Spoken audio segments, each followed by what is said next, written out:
विद्वान बैठे, इस हिंदी साहित्य के अंदर दलित शब्द का कहीं कोई उल्लेख नहीं था। और दुर्भाग्य से दलित शब्द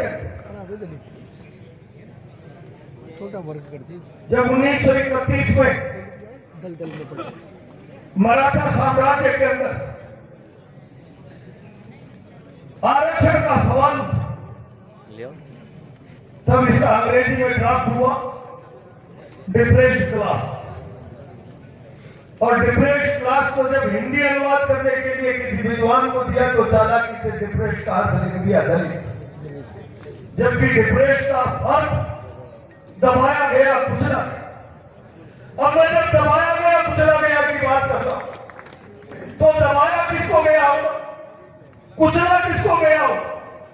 कि जब हिंदुस्तान गुलाम हुआ तो गुलाम होते समय भारत की गुलामी को बचाने के विदेशी सल्तनत से जिसने सीना तानकर जंग लड़ा, जिसने युद्ध लड़ा, भारत मूल का अस्तित्व बचाने के लिए, हमारी संस्कृति सभ्यता और मर्यादा को बचाने के लिए जिसने ताकत के साथ विदेशी हमलावरों से मुकाबला किया होगा और पराजित होने की स्थिति में, गुलाम होने की स्थिति में सर्वाधिक अत्याचार, जुल्म, प्रताड़ना उसको झेलनी पड़ी।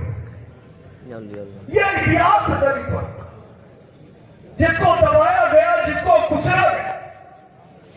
और यह साधारण बात नहीं, यह मुगल काल में लगातार, मैं तो कई जातियों को जिन्हें आज उच्चारण करना भी कानूनी दृष्टि से गलत है, वो कभी चवरवंश के क्षत्रिय हुआ, जिन लोगों को स्वास्थ्य कर्मी कहा जाता, ऐसा लगता जैसे विधाता ने उनके जीवन के साथ किस प्रकार का अभिशाप लिख दिया कि संसार का मेला ढोने वाली कम्युनिटी बन गई। मैं कहता रहता हूं, वो एक आत्मसम्मान के साथ जीने वाली कम्युनिटी, जिन्होंने विदेशी आक्रांताओं के सामने धर्म संस्कृति को बदलना नहीं मंजूर किया, पहला उठाना मंजूर कर लिया। और तब बाखा ने, आप चाहिए 1193 के गुलाम होने के बाद के हिंदुस्तान की छोटी सी आबादी में, जहां पर किलोमीटरों तक कोई मकान, गांव नजर नहीं आया करते थे, उस छोटे से भारत में कहां पर पाखाने हुआ करते थे। जब मुल्क गुलाम हो गया, एक एक मुगल राजा के हरम में 100 रानियां होती थी, उनके पाखाने को साफ करने के लिए वो लड़ाका लोग थे, युद्ध बंदी थे, जिन्होंने इस्लाम को ग्रहण नहीं किया, धर्म संस्कृति का रास्ता नहीं छोड़ा, उनका मान भंग करके पाखाना साफ कराने के लिए लगाकर उनके मान को भंग करके उनको बंदी जैसी बात। ये दलित वर्ग लड़ाका है, ये भारत का मूल है। और मुझे तो चिंता होती है, आजकल जो सनातन के व्यापार करके बैठी हुई सरकार केवल सनातन के नारे देकर इस हिंदुस्तान के आत्मसम्मान को नहीं जगाया, इस हिंदुस्तान के साथ न्याय नहीं किया जा सकता। ये केवल मुगल से नहीं लड़े, अंग्रेज से भी लड़े। और जब 1857 की क्रांति में, चाहे वो दलित वर्ग रहा हो, चाहे राजस्थान हरियाणा का जाट रहा हो, गुजर रहा हो, मीणा रहा हो, जब छक्के छुड़ा दिए तो 1871 में आपराधिक जनजाति अधिनियम बना दिया, फिर 1909 में बना दिया और इस मुल्क की जातियों को परिभाषित कर दिया। ये जातियां तो जन्मजात अपराधी जातियां हैं, इनके कर्म ही अपराध से ग्रसित है और उनको इस प्रकार से बंधित कर दिया कानून की जंजीरों में। ये सुबह शाम थानों में हाजिरियां देंगे, लोगों की आजीविका भागते भागते बंद हो गई। और आज भी उनमें से कई जातियां जिन्हें जरायम पैसा जातियां घोषित कर दी गई, आज भी मोदी जी सनातन का तुम व्यापार करते हो। तो मैं आप लोगों से कहना चाहता हूं, जिन लोगों को जरायम पैसा घोषित किया हमने, क्या इस सनातन का हिस्सा नहीं, क्या इस भारत का हिस्सा नहीं? और मुझे तकलीफ हो कि बाबा साहब अम्बेडकर के संविधान के बाद भी आज भारत की मानसिकता उस ग्रहण से ग्रसित है कि अगर कहीं गांव में चोरी चकारी हो जाती है और पास में कोई मोगिया बावरी की बस्ती है तो उनकी बस्तियों में आग लगा दी जाती है। जब तक भारत की इस मानसिकता को नहीं बदला जाता, तब तक सनातन के नारे परिवार।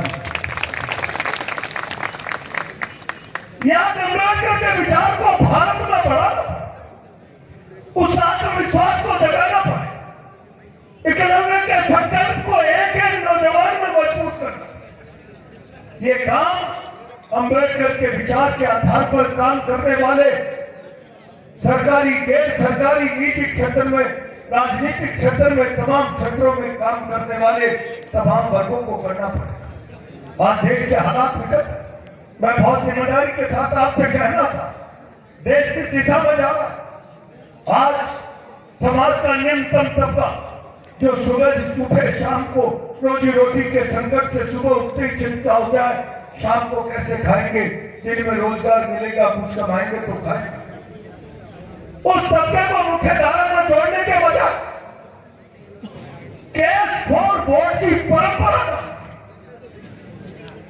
सत्ता का रास्ता पायदान तय करने का हथियार बना लिया उस कमजोर पर। और इस परंपरा ने बाबा साहब के संविधान की पीठ में छोटा धोखा। बाबा साहब ने इस हिंदुस्तान के एक एक व्यक्ति को एक व्यक्ति एक वोट का अधिकार दिया है। प्रजातंत्र में रानी और मैतरानी, राजा और रंक दोनों बराबर होंगे, उनकी शक्ति बराबर होगी, वोट का अधिकार बराबर होगा।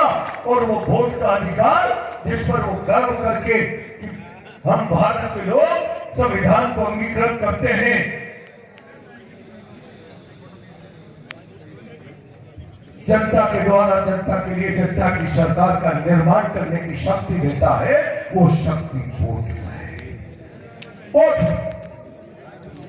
और अगर वो वोट ही बिकने लगे, वो वोट खरीदा जाने लगे, मेरे को कई बार सार्वजनिक रूप से ये बात कहने की आवश्यकता पड़ जाती है, आखिर देश किस दिशा में जा रहा है, ये ढोंग के पीछे देश को भागने से नहीं रोका गया। मोदी जी विश्व गुरु बना देंगे। मोदी जी, मैं आपसे सवाल आज इस अम्बेडकर के शिक्षक संघ के अधिवेशन से करना चाहता हूं, किस प्रकार का विश्व गुरु बनाना चाहते हैं? भारत में जब आम निर्वाचन होता है तब व्यक्ति मचल कर लोकतंत्र का बसंत पर्व मनाता हुआ वोट डालने के लिए जाता है, तब उसे गर्वोक्ति होती है, मैं अपने वोट से अपनी सरकार को बनाऊंगा, गलत को गिराऊंगा, सही का चयन करूंगा और आप केस से उसके उस वोट को खरीद लो। वोट भरोसा है, वोट विश्वास है, वोट ईमान है, वोट विकास के लिए, वोट न्याय के लिए है। आप इस समाज में ईमान का सौदा करने की परंपराएं डाल रहे हो। ये बाजार की आलू भिंडी नहीं जिसको जाकर कोई खरीद ले। जिस समाज में मोदी शाह ईमान को, भरोसे को खरीदने की परंपरा डाल देंगे, जिस समाज में ईमान बिकने लग जाएगा, वो समाज गिर जाएगा। और गिरा हुआ समाज इस मुल्क को कभी भी विश्व गुरु नहीं बना सकता। ये चुनौतियां देश के साथ, कौन लड़ेगा इन चुनौतियों? इन चुनौतियों से लड़ना पड़ेगा अम्बेडकर, इन चुनौतियों से लड़ना पड़ेगा सच्चे भारत के मूल निवासियों, इन चुनौतियों से लड़ना पड़ेगा सच्चे राष्ट्रवादियों, सच्चे संविधानवादियों। और इसीलिए मैं आज आप लोगों को कहना चाहता हूं कि आप अपनी समस्याओं के साथ साथ इस राष्ट्र की समस्याओं पर भी चर्चा करें। मैंने कल परसों दिल्ली में कहा था मेरा स्वास्थ्य खराब हो गया। प्रधानमंत्री जी